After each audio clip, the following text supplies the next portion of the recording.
भाग 4 हिंदू धर्म। हिंदू धर्म नवम दिवस 19 सितंबर 1813। हिंदू धर्म की आभ्यंतरिक शक्ति। ऐतिहासिक युग के पूर्व के केवल 3 ही धर्म आज संसार में विद्यमान हैं: हिंदू धर्म, पारसी धर्म और यहूदी धर्म। ये 3 धर्म अनेकानेक प्रचंड आघातों के पश्चात भी लुप्त न होकर आज भी जीवित हैं। उनकी आंतरिक शक्ति का प्रमाण है। पर जहाँ हम यह देखते हैं कि यहूदी धर्म ईसाई धर्म को नहीं बचा सका, वरन अपनी सर्वविजयी संतान ईसाई धर्म द्वारा अपने जन्म स्थान से निर्वासित कर दिया गया, और यह कि केवल मुट्ठी भर पारसी ही अपने महान धर्म की गाथा गाने के लिए अब अवशेष हैं, वहाँ भारत में एक के बाद एक अनेकों धर्म पंथों का उद्भव हुआ, और वे पंथ वेद प्रणीत धर्म को जड़ से हिलाते से प्रतीत हुए। पर भयंकर भूकंप के समय समुद्री किनारे की जल तरंगों के समान यह धर्म कुछ समय के लिए इसीलिए पीछे हट गया कि वह तत्पश्चात 1000 गुना अधिक बलशाली होकर सम्मुखस्थ सबको डुबाने वाली बाढ़ के रूप में लौट आए। और जब यह सारा कोलाहल शांत हो गया, तब सारे धर्म संप्रदाय अपनी जन्मदात्री मूल हिंदू धर्म की विराट काया द्वारा आत्मसात कर लिए गए, पचा लिए गए। आधुनिक विज्ञान के नवीनतम आविष्कार जिसकी केवल प्रतिध्वनि मात्र हैं, ऐसे वेदांत के अत्युच्च आध्यात्मिक भाव से लेकर सामान्य मूर्ति पूजा एवं तदानुषंगिक अनेकानेक पौराणिक दंत कथाओं, और इतना ही नहीं बल्कि बौद्धों के अज्ञेयवाद तथा जैनों के निरीश्वरवाद, इनमें से प्रत्येक के लिए हिंदू धर्म में स्थान है। वेदों की नित्यता। तब प्रश्न यह उठता है कि वह कौन सा एक साधारण बिंदु है जहाँ पर इतनी विभिन्न दिशाओं में जाने वाली त्रिज्या रेखाएं केंद्रस्थ होती हैं। वह कौन सा एक सामान्य आधार है जिस पर इतने परस्पर विरोधी भासने वाले ये सब भाव आश्रित हैं। इसी प्रश्न का उत्तर देने का मैं प्रयत्न करूंगा। हिंदू जाति ने अपना धर्म अपौरुषीय वेदों से प्राप्त किया है। उनकी धारणा है कि वेद अनादि और अनंत हैं। श्रोताओं को संभव है यह हास्यास्पद मालूम हो और वे सोचे कि कोई पुस्तक अनादि और अनंत कैसे हो सकती है, परंतु वेद का अर्थ है भिन्न भिन्न कालों में भिन्न भिन्न व्यक्तियों द्वारा आविष्कृत आध्यात्मिक तत्वों का संचित कोश। जिस प्रकार गुरुत्वाकर्षण का सिद्धांत मनुष्यों के पता लगने से पूर्व से ही अपना काम करता चला आया है, और आज यदि मनुष्य जाति उसे भूल भी जाए तो भी वह नियम अपना काम करता ही रहेगा, ठीक वही बात आध्यात्मिक जगत को चलाने वाले नियमों के संबंध में भी है। एक आत्मा का दूसरी आत्मा के साथ और प्रत्येक आत्मा का परम पिता परमात्मा के साथ जो नैतिक तथा दिव्य आध्यात्मिक संबंध है, वे हमारे पता लगाने से पूर्व भी थे, और हम यदि भूल भी जाएं तो भी वे बने रहेंगे। ऋषि। इन नियमों या सत्यों का आविष्कार करने वाले ऋषि कहलाते हैं, और हम उनको पूर्णत्व को पहुंची हुई विभूति जानकर सम्मान देते हैं। श्रोताओं को यह बतलाते हुए मुझे हर्ष होता है कि इन अतिशय उन्नत ऋषियों में कुछ स्त्रियां भी थीं। सृष्टि अनादि तथा अनंत है। यहाँ पर कोई यह तर्क कर सकता है कि यह आध्यात्मिक नियम के रूप में अनंत भले ही हों, पर इनका आदि तो अवश्य ही होना चाहिए। वेद हमें यह सिखाते हैं कि सृष्टि का, अतएव सृष्टि के नियमों का भी, सृष्टि का न आदि है न अंत। विज्ञान ने हमें सिद्ध कर दिखाया कि समग्र विश्व की सारी शक्ति समष्टि का परिणाम सदा एक सा रहता है। तो फिर यदि ऐसा कोई समय था जब किसी वस्तु का अस्तित्व ही नहीं था, उस समय यह संपूर्ण व्यक्त शक्ति कहाँ थी? कोई कहते हैं कि ईश्वर में ही वह सब अक्रिय रूप से निहित थी। तब तो ईश्वर कभी निष्क्रिय और कभी सक्रिय है, इससे तो वह विकारशील हो जाएगा। प्रत्येक विकारशील पदार्थ मिश्रित होता है, और हर एक मिश्रित पदार्थ में वह परिवर्तन अवश्यंभावी होता है, जिसे हम विनाश कहते हैं। इस तरह तो ईश्वर की मृत्यु हो जाएगी, जो कि सर्वथा असंभव एवं हास्यास्पद कल्पना है। अतः ऐसा समय कभी नहीं था जब यह सृष्टि नहीं थी, अतः यह सृष्टि अनादि है। मैं एक उपमा दूं। सृष्टा और सृष्टि मानो 2 रेखाएं हैं जिनका न आदि है न अंत है, और जो समानांतर हैं। ईश्वर नित्य क्रियाशील महाशक्ति स्वरूप है, सर्वविधाता है, जिसकी प्रेरणा से प्रलय पयोधि में से नित्यशः एक के बाद एक ब्रह्मांड का सृजन होता है। उनका कुछ काल तक पालन होता है और तत्पश्चात वे पुनः विनष्ट कर दिए जाते हैं। सूर्य चंद्रमशो धाता यथा पूर्वम कल्पयत, अर्थात इस सूर्य और इस चंद्रमा को विधाता ने पूर्व कल्पों के सूर्य और चंद्रमा के समान निर्मित किया है। इस वाक्य का नित्य पाठ प्रत्येक हिंदू बालक प्रतिदिन अपने गुरु के साथ किया करता है, और यह सिद्धांत आधुनिक विज्ञान के साथ मेल खाता है। आत्मा। यहाँ पर मैं खड़ा हूँ, अपनी आंखें बंद करके यदि मैं अपने अस्तित्व को समझने का प्रयत्न करूँ कि मैं क्या हूँ, मैं, तो मुझ में किस भाव का उदय होता है? यह कि मैं शरीर हूँ, तो क्या मैं भौतिक पदार्थों के समूह के सिवाय और कुछ भी नहीं हूँ? वेदों की घोषणा है, नहीं, मैं शरीर में रहने वाली आत्मा हूँ, मैं शरीर नहीं हूँ। शरीर मर जाएगा पर मैं नहीं मरूंगा। मैं इस शरीर में विद्यमान हूँ और जब तक इस शरीर का पतन होगा तब भी मैं विद्यमान रहूँगा ही। इस शरीर ग्रहण के पूर्व भी मैं विद्यमान था। आत्मा किसी पदार्थ से सृष्ट नहीं हुई है, क्योंकि सृष्टि का अर्थ है भिन्न भिन्न द्रव्यों का संयोग, और इस संयोग का अर्थ होता है भविष्य में अवश्यम भावी वियोग। अतएव यदि आत्मा का सृजन हुआ तो उसकी मृत्यु भी होनी चाहिए। इससे सिद्ध होता है कि आत्मा का सृजन नहीं हुआ था, वह कोई सृष्ट पदार्थ नहीं है। पुनश्च कुछ लोग जन्म से ही सुखी होते हैं, पूर्ण स्वास्थ्य का आनंद भोगते हैं, उन्हें सुंदर शरीर, उत्साहपूर्ण मन और सभी आवश्यक सामग्रियां प्राप्त रहती हैं। दूसरे कुछ लोग जन्म से ही दुखी होते हैं, किसी के हाथ पांव नहीं होते तो कोई मूर्ख होते हैं और येन केन प्रकारेण अपने दुखमय जीवन के दिन काटते हैं। ऐसा क्यों? यदि ये सभी एक ही न्यायी और दयालु ईश्वर से उत्पन्न किए हों तो फिर उसने एक को सुखी और दूसरे को दुखी क्यों बनाया? भगवान ऐसा पक्षपाती क्यों है? फिर ऐसा मानने से भी बात नहीं सुधर सकती कि जो इस वर्तमान जीवन में दुखी है वे भावी जीवन में पूर्ण सुखी रहेंगे। न्यायी और दयालु भगवान के राज्य में मनुष्य इस जीवन में भी दुखी क्यों रहे? दूसरी बात यह है कि सृष्टि उत्पादक ईश्वर को मान्यता देने वाला यह सिद्धांत सृष्टि में इस वैषम्य के लिए कोई कारण बताने का प्रयत्न तक नहीं करता, बल्कि वह तो केवल एक सर्वशक्तिमान स्वेच्छाधारी पुरुष का निष्ठुर व्यवहार ही प्रकट करता है। जन्मांतरवाद। इस प्रकार यह स्पष्ट ही है कि यह कल्पना युक्ति विरुद्ध है। अतएव यह स्वीकार करना ही होगा कि इस जन्म के पूर्व ऐसे कारण होने ही चाहिए जिनके फलस्वरूप मनुष्य इस जन्म में सुखी या दुखी हुआ करता है, और ये कारण है उनके ही पूर्वानुष्ठित कर्म। अच्छा, मनुष्य के शरीर और मन की गठन उसके पिता पितामह आदि के शरीर मन के अनुरूप होती है। ऐसा आनुवंशिकता का सिद्धांत क्या उपयुक्त समस्या का समुचित उत्तर न होगा? यह स्पष्ट है कि जीवन स्रोत जड़ और जड़ के विकार ही आत्मा, मन, बुद्धि आदि हम जो कुछ हैं उन सब के उपयुक्त कारण सिद्ध हो सकते हैं। तो फिर और स्वतंत्र आत्मा के अस्तित्व को मानने की कोई आवश्यकता ही न रह जाती। पर यह सिद्ध नहीं किया जा सकता कि चैतन्य का विकास जड़ से हुआ है। अतएव यह स्वीकार कर लेने पर कि एक जड़ पदार्थ से सब कुछ सृष्ट हुआ है, यह भी स्वीकार करना निःसंशय युक्त होता है कि एक मूल चैतन्य से ही समस्त सृष्टि कार्य का निर्वाह हो रहा है, और यह केवल युक्ति ही नहीं वरन वांछनीय भी है। पर यहाँ उसकी आलोचना करने की कोई आवश्यकता नहीं। आनुवांशिकता तथा पुनर्जन्मवाद। अवश्य यह अस्वीकार नहीं किया जा सकता कि कुछ शारीरिक प्रवृत्तियां माता पिता से प्राप्त होती हैं, पर इसका संबंध केवल शारीरिक गठन से है, जिसके द्वारा जीवात्मा की कोई विशेष प्रवृत्ति प्रकट हुआ करती है।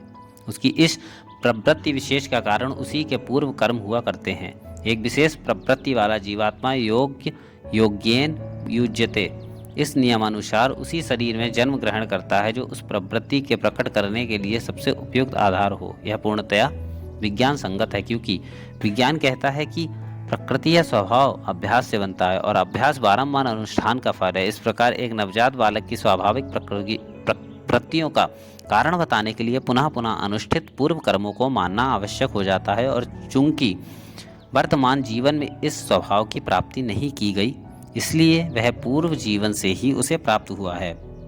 पूर्व जन्म का स्मरण। इस पर एक शंका की जा सकती है।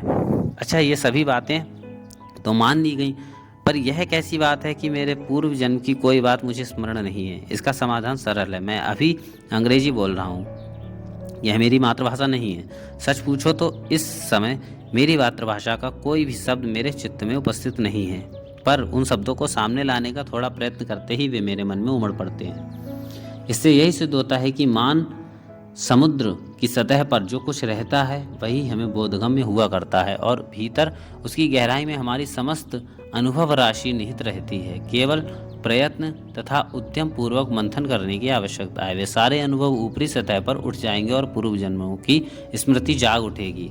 पूर्व जन्म के संबंध में यही साक्षात प्रमाण है। परीक्षा द्वारा ही किसी मतवाद की सच्चाई पूर्णतः प्रमाणित होती है। ऋषिगण समस्त संसार को ललकार रहे हैं कि हमने उस रहस्य का पता लगा लिया है जिससे स्मृति सागर की गंभीरतम गहराई तक का मंथन किया जा सकता है। उसका प्रयोग करो और तुम अपने पूर्व जन्मों की संपूर्ण स्मृति प्राप्त कर लोगे। आत्मा देहबद्ध क्यों है? अतएव देखा गया है कि हिंदू का यह विश्वास है कि वह आत्मा है। इस आत्मा को शस्त्र काट नहीं सकते, अग्नि दग्ध नहीं कर सकती, पानी आर्द्र नहीं कर सकता और वायु सुखा नहीं सकती। हिंदुओं की यह धारणा है कि आत्मा एक ऐसा वृत्त है जिसकी परिधि कहीं नहीं है। यद्यपि उसका केंद्र शरीर में अवस्थित है और मृत्यु का अर्थ केवल इतना ही है कि एक शरीर से दूसरे शरीर में इस केंद्र का स्थानांतरण हो जाना है। आत्मा भौतिक नियमों के वशीभूत नहीं है।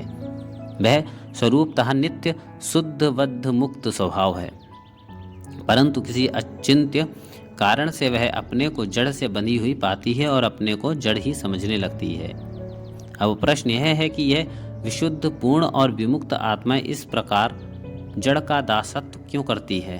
स्वयं पूर्ण होते हुए भी इस आत्मा को अपूर्णत्व की यह भ्रमात्मक धारणा कैसे हो सकती है?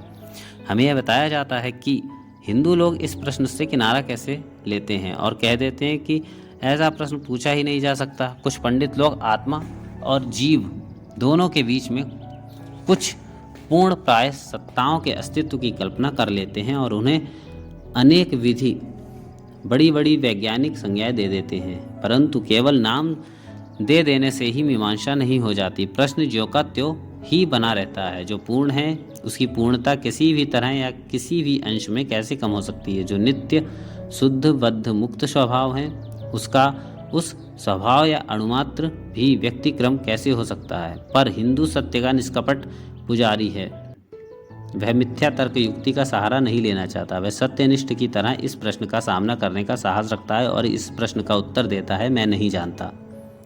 मैं नहीं जानता कि पूर्ण आत्मा अपने को अपूर्ण कैसे समझने लगी, जड़ पदार्थों के संयोग से अपने को जड़ नियमाधीन कैसे मानने लगी, पर वस्तु स्थिति जो है वही रहेगी। प्रत्येक व्यक्ति अपने को शरीर मानता है। हिंदू यह समझने का प्रयत्न नहीं करता कि ऐसा क्यों होता है। मनुष्य अपने को शरीर क्यों समझता है? यह ईश्वर की इच्छा है। यह उत्तर इस शंका का कोई समाधान नहीं कर सकता। यह उत्तर तो हिंदू के मैं नहीं जानता उत्तर से किसी प्रकार अधिक यथार्थ नहीं है। कर्मवाद। अतएव हमने देखा कि मनुष्य की आत्मा अनादि और अमर है, पूर्ण और अनंत है, और मृत्यु का अर्थ है एक शरीर से दूसरे शरीर में केवल केंद्र परिवर्तन। वर्तमान अवस्था हमारे पूर्वानुष्ठित कर्मों द्वारा निश्चित होती है और भविष्य वर्तमान कर्मों द्वारा।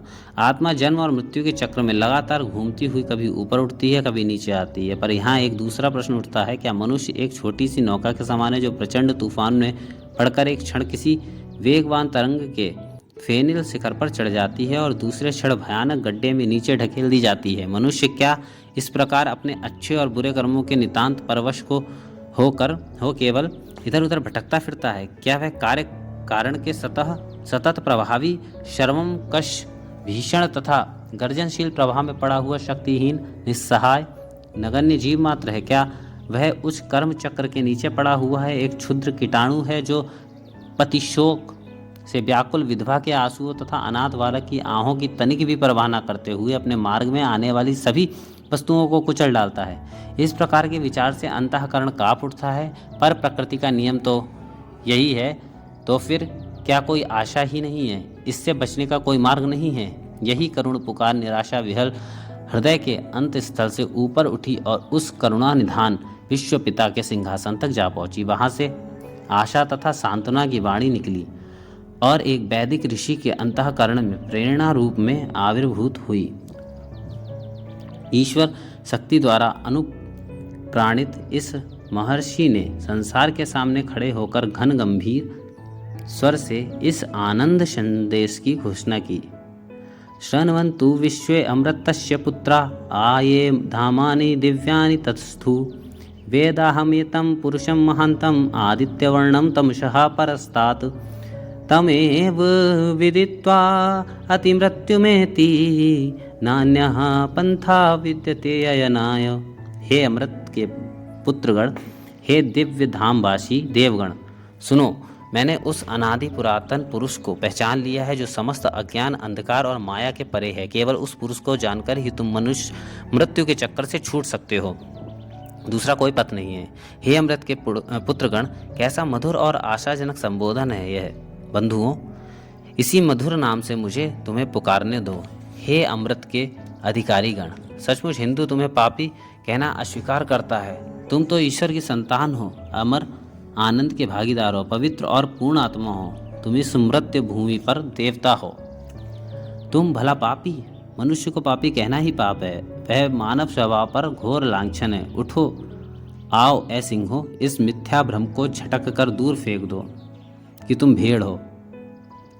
तुम तो जरा मरण रहित नित्यानंदमय आत्मा हो। तुम जड़ पदार्थ नहीं हो, तुम शरीर नहीं हो। जड़ पदार्थ तो तुम्हारा गुलाम है, तुम उसके गुलाम नहीं।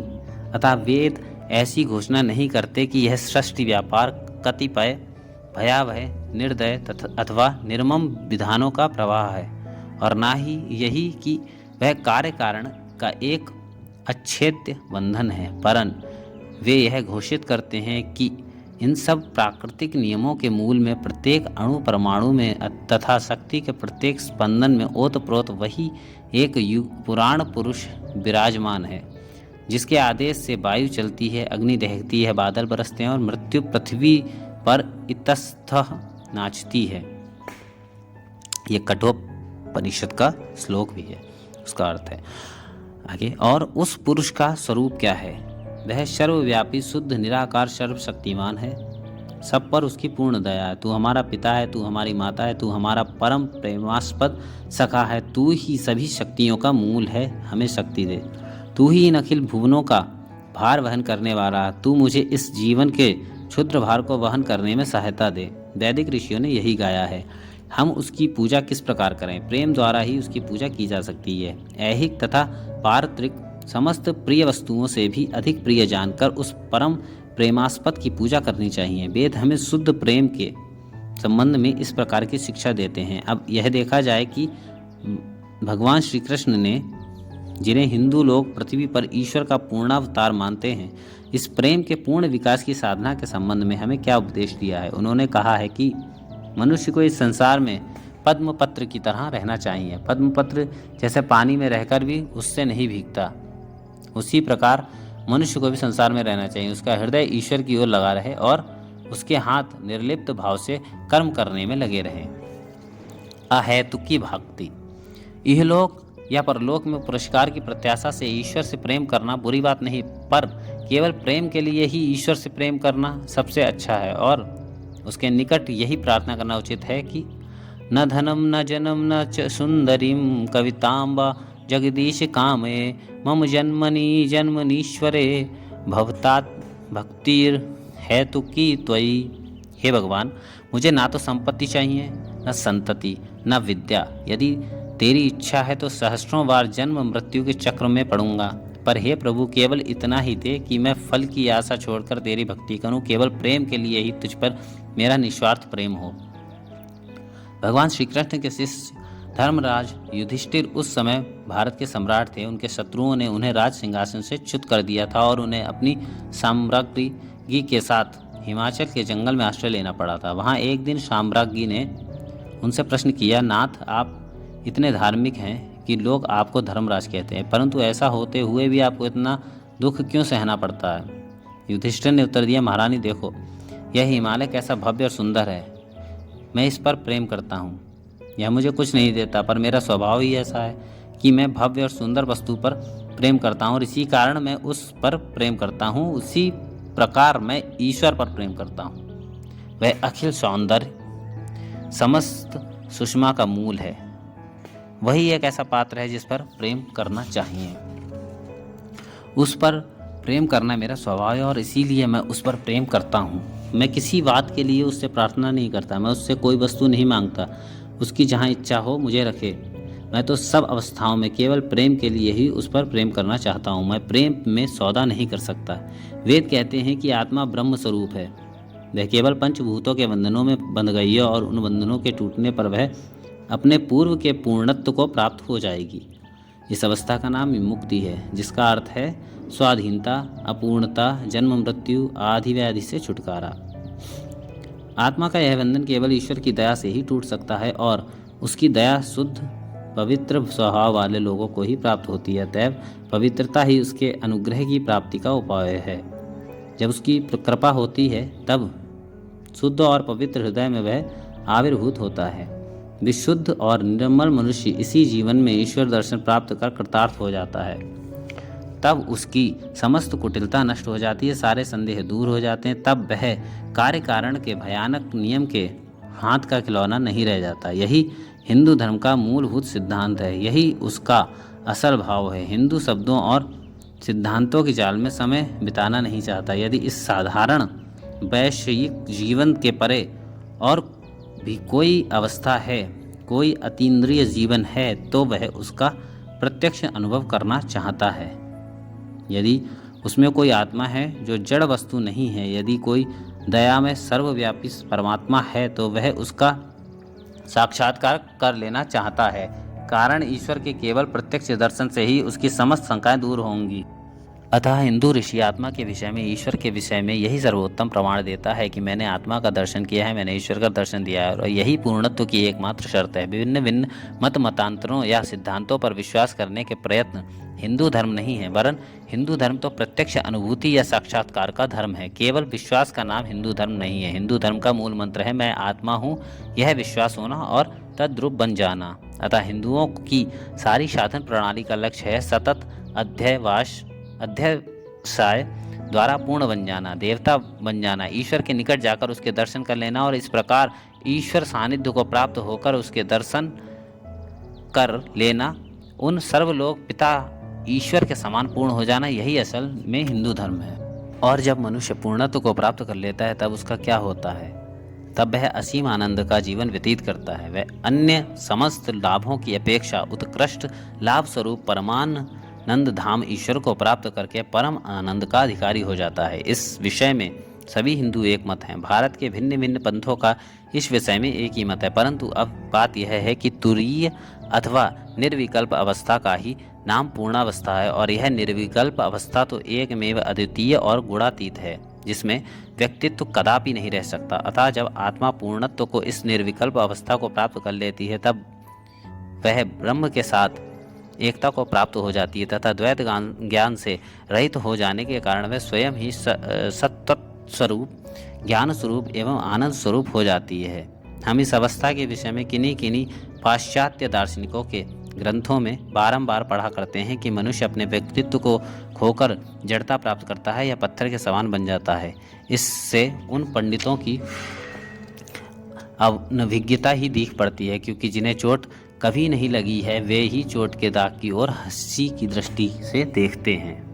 ब्रह्मत्व प्राप्ति या समाधि जड़ावस्था नहीं है। मैं आपको बताता हूँ कि ऐसी कोई बात नहीं होती। यदि इस एक क्षुद्र शरीर में आत्मबोध होने से इतना आनंद होता है, तो दो शरीरों में आत्मबोध का आनंद अधिक उत्कट होना चाहिए, और उसी तरह क्रमशः अनेक शरीरों में आत्मबोध के साथ साथ आनंद की मात्रा भी अधिकाधिक बढ़नी चाहिए।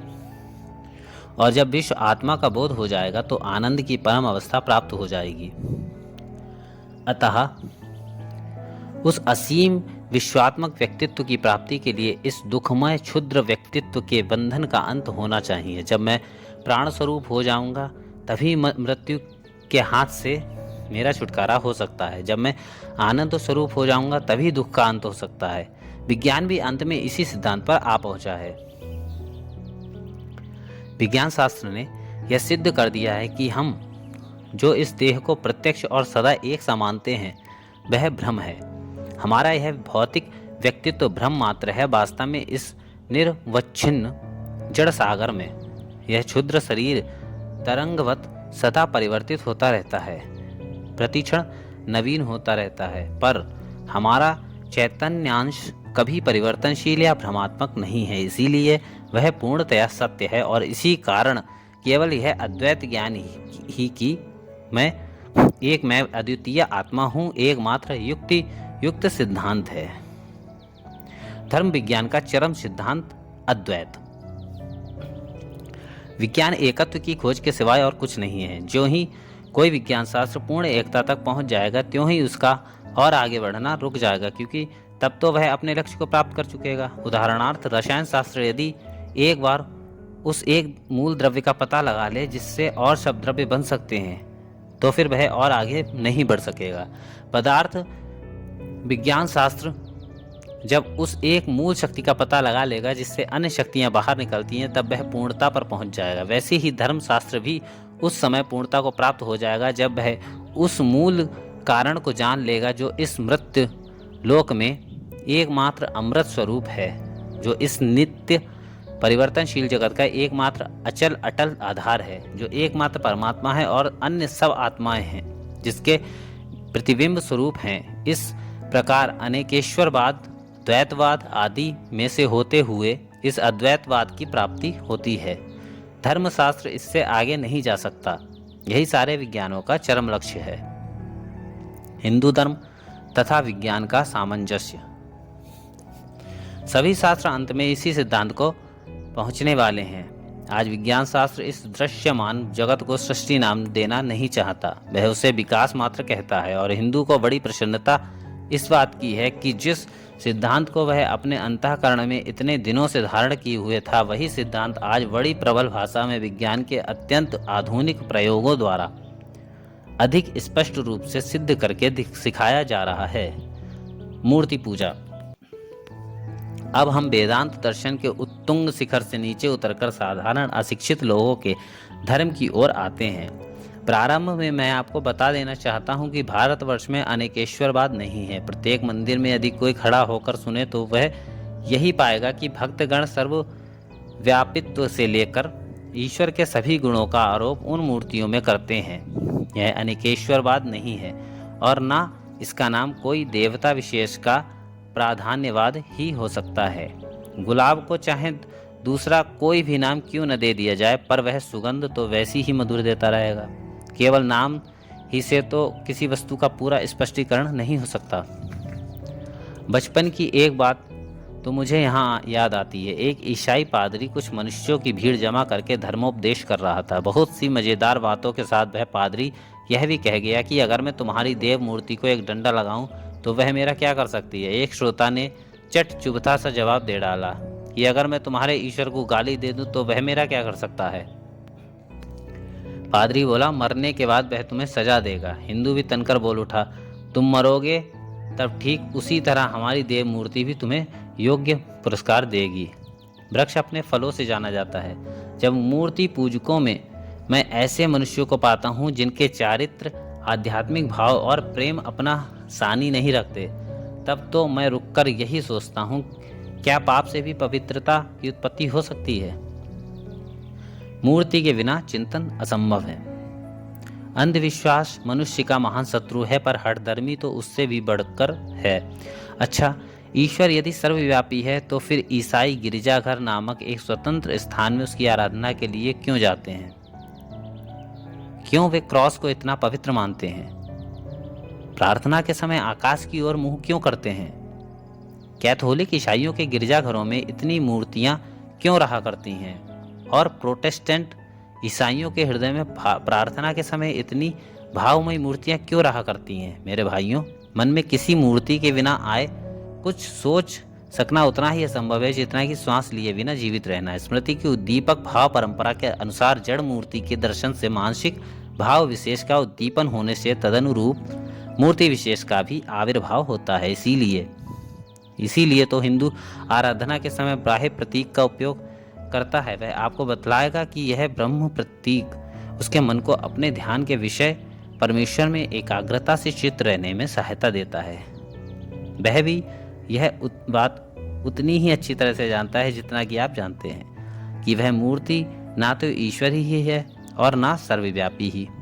और सच पूछिए तो दुनिया के लोग सर्वव्यापित्व का क्या अर्थ समझते हैं? वह तो केवल एक शब्द या प्रतीक मात्र है। क्या परमेश्वर का भी कोई क्षेत्रफल है? नहीं है।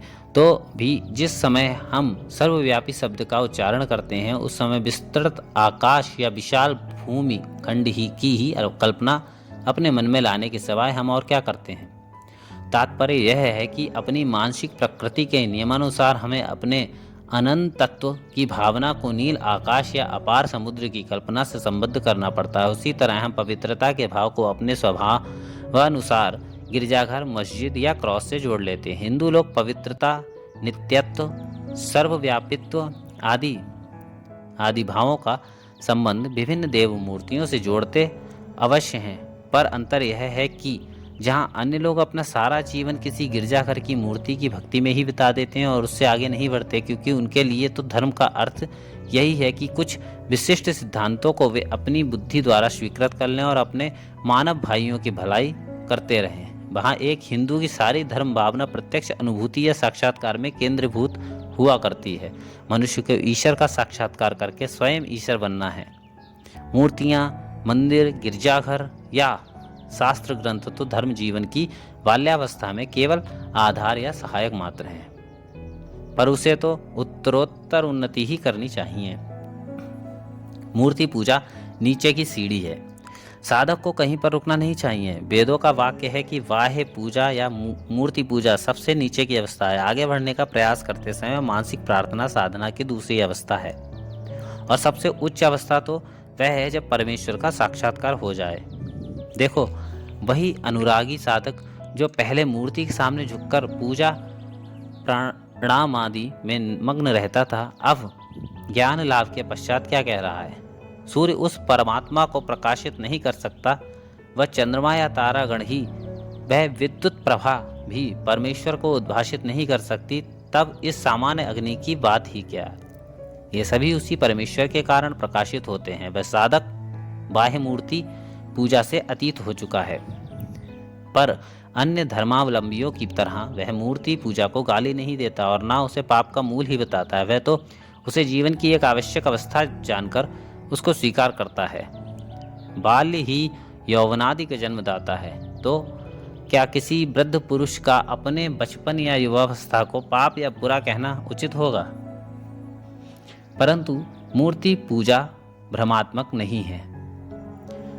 यदि कोई मनुष्य अपने ब्रह्म भाव को मूर्ति के सहारे अधिक सरलता से अनुभव कर सकता है, तो क्या उसे पाप कहना ठीक होगा? और जब वह उस अवस्था के परे पहुंच गया है, तब भी उसके लिए मूर्ति पूजा को भ्रमात्मक कहना उचित नहीं है। हिंदू की दृष्टि में मनुष्य असत्य से सत्य को नहीं जा रहा है, वह तो सत्य से सत्य की ओर, निम्न श्रेणी के सत्य से उच्च श्रेणी के सत्य की ओर अग्रसर हो रहा है। हिंदू के मतानुसार क्षुद्र अज्ञानी के धर्म से लेकर वेदांत के अद्वैतवाद तक जितने धर्म हैं, वे सभी अपने अपने जन्म तथा अवस्था भेद के अनुसार उस अनंत ब्रह्म के ज्ञान तथा उपलब्धि के उपाय हैं, और ये उपाय उन्नति की सीढ़ियां हैं। प्रत्येक जीवन उस युवा गरुण पक्षी के समान है, जो धीरे धीरे ऊंचा उड़ता हुआ तथा अधिकाधिक शक्ति संपादन करता हुआ अंत में उस प्रकाशमय सूर्य तक पहुंच जाता है।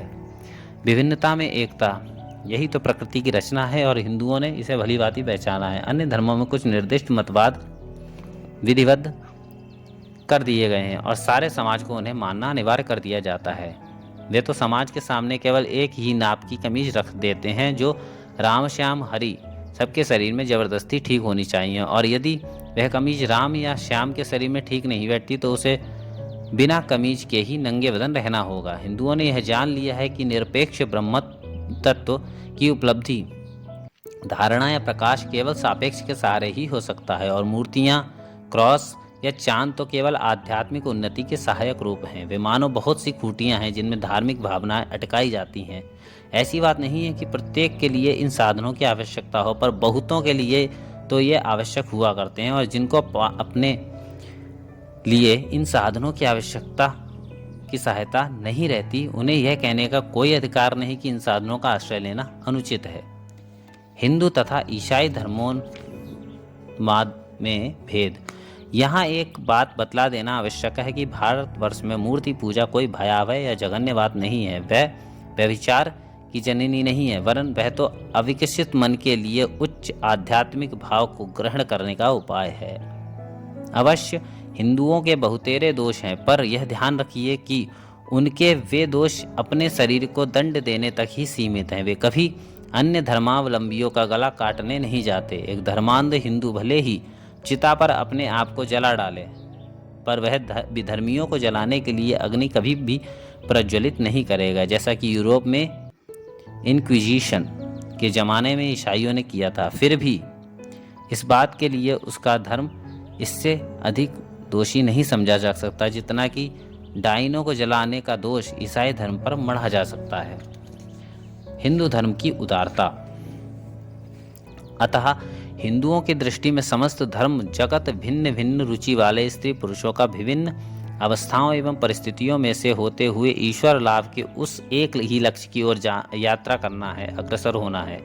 प्रत्येक धर्म जड़ भावापन्न मानव को ब्रह्म में परिणत करने में प्रयत्नशील है और वही ईश्वर इन समस्त धर्मों का प्रेरक है। तो फिर ये सब धर्म इतने परस्पर विरोधी क्यों हैं? हिंदुओं का कहना है कि ये विरोध केवल आभास मात्र हैं, वास्तविक नहीं। विभिन्न अवस्थापन्न भिन्न भिन्न प्रकृति वाले मनुष्यों को उपयोगी होने के लिए उस एक ही सत्य ने इस प्रकार परस्पर विरुद्ध भाव धारण किए हैं। एक ही ज्योति भिन्न भिन्न रंग के कांच में से भिन्न भिन्न रूप से प्रकट होती है। विभिन्न स्वभाव वाले लोगों के लिए उपयुक्त होने की दृष्टि से है वैचित्र आवश्यक भी है, परंतु प्रत्येक के अंत स्थल में प्रत्येक धर्म में उसी एक सत्य का राजत्व है। कृष्णावतार में भगवान ने हिंदुओं को यह उपदेश दिया है, प्रत्येक धर्म में मैं मौक्तिक माल में सूत्र की तरह पिरोया हुआ हूँ। जहाँ भी तुम्हें मानव सृष्टि को उन्नत बनाने वाली और पावन करने वाली अतिशय पवित्रता और असाधारण शक्ति दिखाई दे तो जान लो कि वह मेरे तेज के अंश से ही उत्पन्न हुआ है। और इस शिक्षा का परिणाम क्या हुआ है? सारे संसार को मेरी यह चुनौती है कि वह समग्र संस्कृत शास्त्र दर्शन शास्त्र में मुझे एक ऐसी उक्ति को तो दिखा दे जिसमें यह बताया गया हो कि केवल हिंदुओं का ही उद्धार होगा और दूसरों का नहीं। भगवान कृष्ण द्वैपायन व्यास का वचन है, हमारी जाति और संप्रदाय की सीमा के बाहर भी पूर्णत्व को पहुंचे हुए मनुष्य हैं। हिंदू धर्म के साथ बौद्ध तथा जैन धर्मों का समन्वय। एक बात और, ऐसा प्रश्न उठ सकता है कि ईश्वर में ही अपने सभी भावों को केंद्रित करने वाला हिंदू अज्ञेयवादी बौद्ध धर्म और निरीश्वरवादी जैन धर्म पर कैसे श्रद्धा रख सकता है? यद्यपि बौद्ध तथा जैनी ईश्वर पर निर्भर नहीं रहते, तथापि उनके धर्म में मनुष्य में दैवत्व या ईश्वरत्व का विकास इस महान सत्य पर ही पूरा जोर दिया गया है और यही प्रत्येक धर्म का भी केंद्रस्थ सत्य है। उन्होंने जगत पिता जगदीश्वर को भले न देखा हो, पर उसके पुत्र स्वरूप आदर्श मनुष्य बुद्ध देव या जिन को तो देखा है, और जिसने पुत्र को देख लिया उसने पिता को भी देख लिया। सार्वभौमिक धर्म। भाइयों, हिंदुओं के धार्मिक विचारों का यही संक्षिप्त विवरण है। हो सकता है कि हिंदू अपनी संपूर्ण योजना के अनुसार कार्य न कर सका हो, पर यदि कभी कोई सार्वभौमिक धर्म हो सकता है तो वह ऐसा ही होगा जो देश या काल से मर्यादित ना हो, जो उस अनंत भगवान के समान ही अनंत हो जिस भगवान के संबंध में वह उपदेश देता है, जिसकी ज्योति श्री कृष्ण के भक्तों पर और ईसा के प्रेमियों पर, संतों पर और पापियों पर समान रूप से प्रकाशित होती हो, जो ना तो ब्राह्मणों का हो, ना बौद्धों का, ना ईसाइयों का और ना मुसलमानों का, वरन इन सभी धर्मों का समष्टि स्वरूप होते हुए भी जिसमें उन्नति का अनंत पथ खुला रहे, जो इतना व्यापक हो कि अपनी असंख्य प्रसारित बाहुओं द्वारा सृष्टि के प्रत्येक मनुष्य का आलिंगन करे और उसे अपने हृदय में स्थान दे, चाहे वह मनुष्य हिंसक पशु से किंचित ही उठा हुआ अति नीच, बर्बर और जंगली ही क्यों ना हो, अथवा अपने मस्तिष्क और हृदय के सद्गुणों के कारण मानव समाज से इतना ऊंचा क्यों ना उठ गया हो कि लोग उसकी मानवीय प्रकृति में शंका करते हुए देवता के समान उसकी पूजा करते हों। वह विश्व धर्म ऐसा होगा कि उसमें अविश्वासियों पर अत्याचार करने या उनके प्रति असहिष्णुता प्रकट करने की नीति नहीं रहेगी। वह धर्म प्रत्येक स्त्री और पुरुष के ईश्वरीय स्वरूप को स्वीकार करेगा और उसका संपूर्ण बल मनुष्य मात्र को अपनी सच्ची ईश्वरीय प्रकृति का साक्षात्कार करने के लिए सहायता देने में ही केंद्रित रहेगा। आप ऐसा सार्वभौमिक उदार धर्म सामने रखिए और सारे राष्ट्र आपके अनुयायी बन जाएंगे। सम्राट अशोक की धर्मसभा केवल बौद्ध धर्मियों की ही थी। अकबर बादशाह की धर्म परिषद अधिक उपयुक्त होती हुई भी केवल दरबार की शोभा की ही वस्तु थी, पर प्रत्येक धर्म में ईश्वर है, इस बात की घोषणा दुनिया के सभी प्रदेशों में करने का भार नियति ने अमेरिका के लिए ही छोड़ रखा था। वही परमेश्वर जो हिंदुओं का ब्रह्म, पारसियों का अहरुमज़्द, बौद्धों का बुद्ध, मुसलमानों का अल्लाह यहूदियों का जिहोवा और ईसाइयों का स्वर्गस्थ पिता है। आपको अपने उदार उद्देश्य को कार्यान्वित करने की शक्ति प्रदान करे। पूर्व गमन में नक्षत्र उदित हुआ, कभी धुंधला और कभी दैदीप्यमान होते हुए धीरे धीरे पश्चिम की ओर यात्रा करते करते उसने समस्त जगत की परिक्रमा कर डाली और अब वह पुनः पूर्व क्षितिज में सहस्त्र गुनी से अधिक उज्ज्वलता के साथ उदित हो रहा है। ऐ स्वाधीनता की मातृभूमि कोलंबिया, तू धन्य है। तूने अपने पड़ोसियों के रक्त से अपना हाथ कभी कलंकित नहीं किया। तूने अपने प्रतिवेशियों का सर्वस्व अपहरण कर सहज में ही धनी और संपन्न होने की चेष्टा नहीं की। अतएव तू ही सभ्य जातियों में अग्रणी होकर शांति पताका फहराने की अधिकारिणी है।